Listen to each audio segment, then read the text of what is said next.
आज हम बात करने वाले हैं चिंता यानी एंजाइटी की, तनाव यानी स्ट्रेस और अवसाद यानी डिप्रेशन के बारे में। सबसे पहले हमें एंजाइटी, स्ट्रेस और डिप्रेशन में अंतर समझना जरूरी है। आमतौर पर जब हम परेशान होते हैं तो यह माना जाता है कि हम स्ट्रेस में हैं। कई बार हमें परेशानी की वजह से डिप्रेशन में भी चले जाते हैं, लेकिन अक्सर हम एंजाइटी, स्ट्रेस और डिप्रेशन को एक जैसा समझने की भूल करते हैं। हमारे लिए यह समझना बहुत जरूरी है कि हम क्या तनावग्रस्त हैं या अपनी चिंताओं के कारण डिप्रेशन के शिकार हो गए हैं। दोस्तों, स्ट्रेस और डिप्रेशन एक ही चीज के कारण हो सकते हैं। हमारी रोजमर्रा की परेशानियों के कारण स्ट्रेस और डिप्रेशन पैदा हो सकता है। इनका कारण हमारी एंजाइटी हो सकती है और हमारी मानसिक स्थिति भी, लेकिन ये दोनों हर किस एक नहीं है। इन दोनों के बीच के अंतर को समझना हमारे लिए बहुत जरूरी है। इनके लिए सबसे पहले इन तीन शब्द यानी एंजाइटी, स्ट्रेस और डिप्रेशन का अर्थ समझना होगा। तीनों शब्द के अर्थ अलग अलग हैं और स्थिति के आधार पर तीनों का प्रयोग बिल्कुल भी एक जैसा नहीं है। हमारे जीवन पर उसका प्रभाव भी अलग है। तो दोस्तों, सबसे पहले हम समझते हैं कि एंजाइटी क्या है।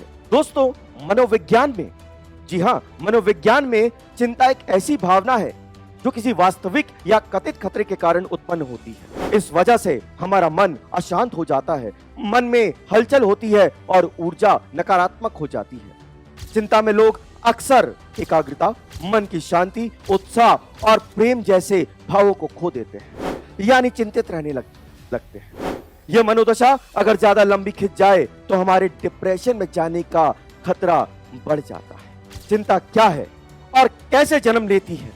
दोस्तों, institute of human behaviour and allied science के डॉक्टर यह बताते हैं कि चिंता दो प्रकार की होती है। पहली अच्छी चिंता और दूसरी बुरी चिंता। अच्छी चिंता को दूसरे शब्दों में कहें तो किसी काम के जल्द से जल्द होने को लेकर बनी चिंता। इसको कुछ उदाहरण के साथ समझें। अगर आपके जीवन में कोई बहुत ही खास सकारात्मक कार्य होने वाला है तो आप उस दिन के जल्द से जल्द आने को लेकर आप परेशान होते रहते हैं।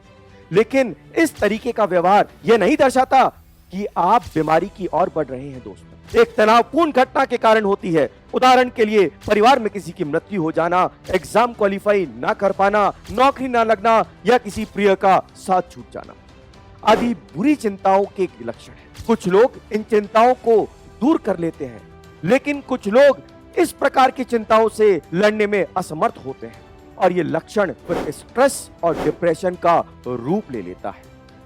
स्ट्रेस या टेंशन क्या है? स्ट्रेस या तनाव होना सामान्य बात है। यह तब महसूस होता है जब किसी स्थिति से निपटना मुश्किल हो जाता है। स्ट्रेस होने पर एड्रेनालाइन हमारे पूरे शरीर में दौड़ने लगता है, दिल की धड़कनें बढ़ जाती हैं, मानसिक और शारीरिक चेतना बहुत बढ़ जाती है। हमें पसीना आता है, सनसनी महसूस होती है और कई बार पूरे शरीर के रोए खड़े हो जाते हैं। डिप्रेशन क्या है? यह एक ऐसी अवस्था है जब व्यक्ति का मन, जी हां, जब व्यक्ति का मन और दिमाग नेगेटिविटी और उदासी से घिर जाता है। इस अवस्था में व्यक्ति की सोचने समझने की क्षमता खत्म हो जाती है और वह धीरे धीरे खोखला हो जाता है। स्ट्रेस और डिप्रेशन से बचना है तो एंजाइटी से बचो। प्रश्न यह है कि हम एंजाइटी से कैसे बचें?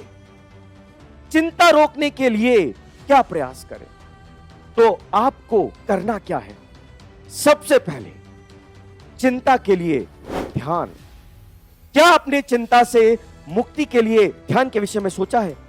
चिंता का कारण कुछ भी हो, ध्यान चिंता से मुक्ति पाने का सबसे अच्छा तरीका है। दूसरा, उत्साह, चिंता से दूर जाने का एक कारगर तरीका।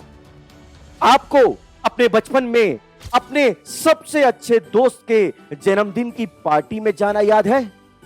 पूरे जोश और उत्साह से भरे हुए खुश लोगों के बीच वहां बस रहने में ही कितना मजा आता था। आपको इतना अच्छा लगता था कि आप वहां से वापस आना ही नहीं चाहते थे।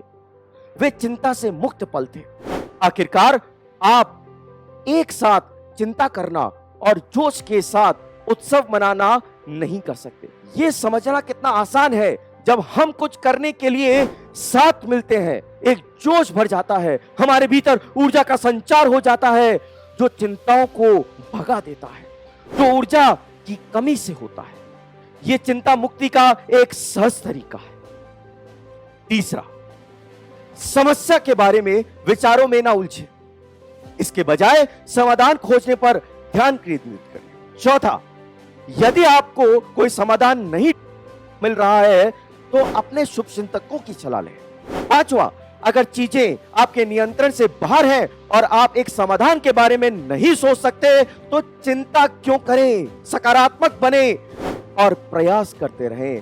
अंत में इतना कहना चाहूंगा, प्रतिकूल परिस्थितियों का विरोध करो, समाधान खोजो, लेकिन चिंता मत करो।